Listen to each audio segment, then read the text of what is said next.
Now we're moving on to section 3, which starts our discussion on one of the biggest and best skills that we need, which is called accurate thinking. It has helped me so much. And I've always kind of thought this way, even as a teenager.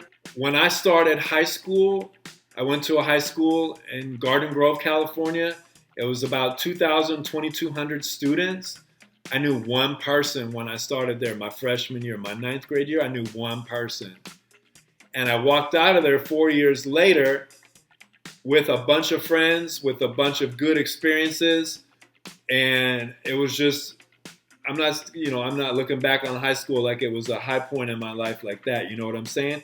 Plenty of difficult times, a lot of teasing, all that stuff, everything. It had difficulties too. But I went from one to a bunch because I was able to think accurately about situations. And accurate thinking is way more powerful than positive thinking. Positive thinking is actually something that when you're not feeling it can actually be counterproductive. All right. So I'm not interested in trying to trick you into thinking positively, like, hey, just think more positive. Hey. That doesn't really work. Now, do we want to be a positive thinker? Yeah. But at this point, you can't fake that. So what we can do is learn the skill of accurate thinking. It's amazing. It's an amazing skill. First, we're going to start with inaccurate thinking, distorted thinking. This is what we do on a daily basis. All right? And distorted thinking, what is distorted? Think of a TV picture like the screen on your TV. Nice and clear. Everything's coming in clear. I can see it nice. I get it. It makes sense. But when it's not, when it's distorted, then I can't really see what I'm trying to watch. And it's the same with our thinking.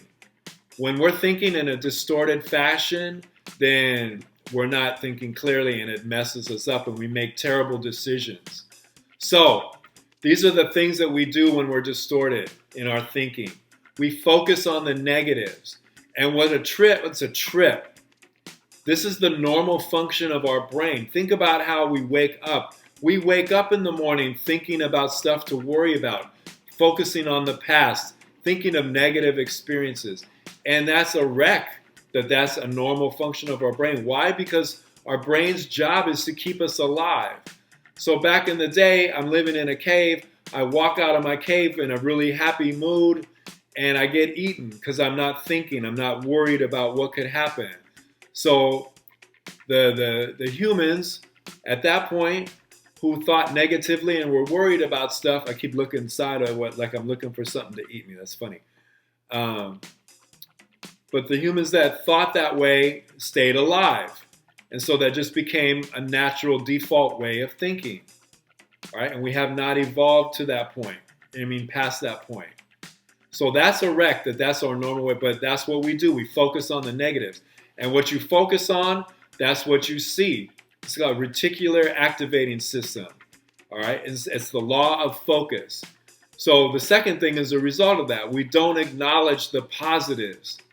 We could have opportunities all around us, but if I'm only focused on the negatives, which means I'm focused on myself, which is what I was saying before about the 400 trillion to 1 and how I can't get out of my way and out of my own problems, I don't acknowledge any of the positives that are going in my life.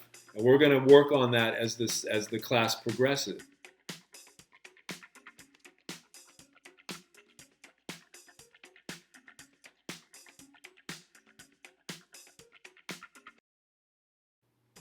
Lastly, we choose our feelings and emotions over the facts. Now look, I'm going to teach you, and what's important is what Dr. Brown was saying in that first video is we need to acknowledge our emotions. That's a fact. That hurt. That was painful. That was sad. That was happy. That was joyful. I have gratitude. Those things. So we acknowledge those feelings and we feel them. But what we choose to do too often to stay in a state of stress or anxiety or depression is we choose to stay in our feelings and emotions over something, even when the facts tell us that we don't need to stay there, that we're just choosing something based on almost an addiction. Well, it is an addiction to the way that we're living our lives. And it's not cool. You don't deserve that. It's not right for you. And I'm not saying it's right like you're messing up. I'm saying you don't deserve that. It's not right.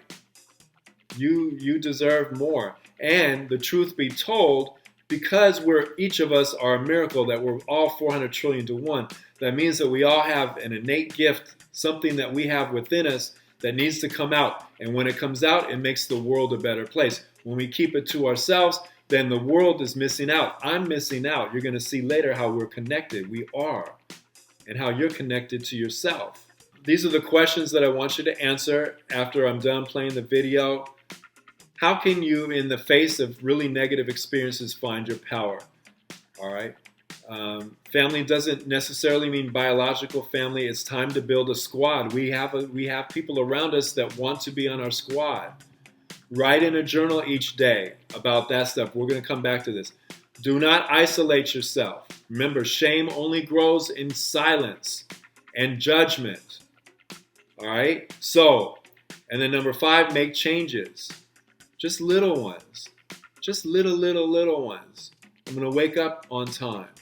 I'm going to complete my work. I'm going to talk to one person today. Just little stuff. All right. So here's Will Smith, and he's talking about fault and responsibility. And it's really, to me, it brings into a clear picture, like we need to think accurately about every situation in life. All right, here we go. I was just having a debate with a friend of mine, and we got stuck on the difference between fault and responsibility. She kept talking about how something was somebody's fault. It's somebody's fault. And I was like, it don't matter whose fault it is that something is broken if it's your responsibility to fix it. For example, it's not somebody's fault if their father was an abusive alcoholic. But it's for damn sure their responsibility to figure out how they're going to deal with those traumas and try to make a life out of it. It's not your fault if your partner cheated and ruined your marriage, but it is for damn sure your responsibility to figure out how to take that pain and how to overcome that and build a happy life for yourself. There was one thing I wanted to add also. I wanted to say there that taking responsibility, accepting responsibility is not an admission of guilt. Like you're not admitting that you're at fault. Taking responsibility is a recognition of the power that you seize when you stop blaming people. It's not like you're letting somebody who wronged you off the hook. Like taking responsibility is an act of emotional self-defense. Taking responsibility is taking your power back. And that's a fact. This is really what we're going for with this class, is no matter what your age is, what your gender is, what situation you're in, you have more power than what you think you do. And you're going to tap into it with each skill that you build through this class. And it's going to be a daily for the rest of your life, for the rest of my life. Because when I teach this, I keep learning. I keep reinforcing stuff. It's not like I got it figured out. It's not like I'm perfect for, oh my God. I'm a wreck. But I'm a wreck that's moving forward.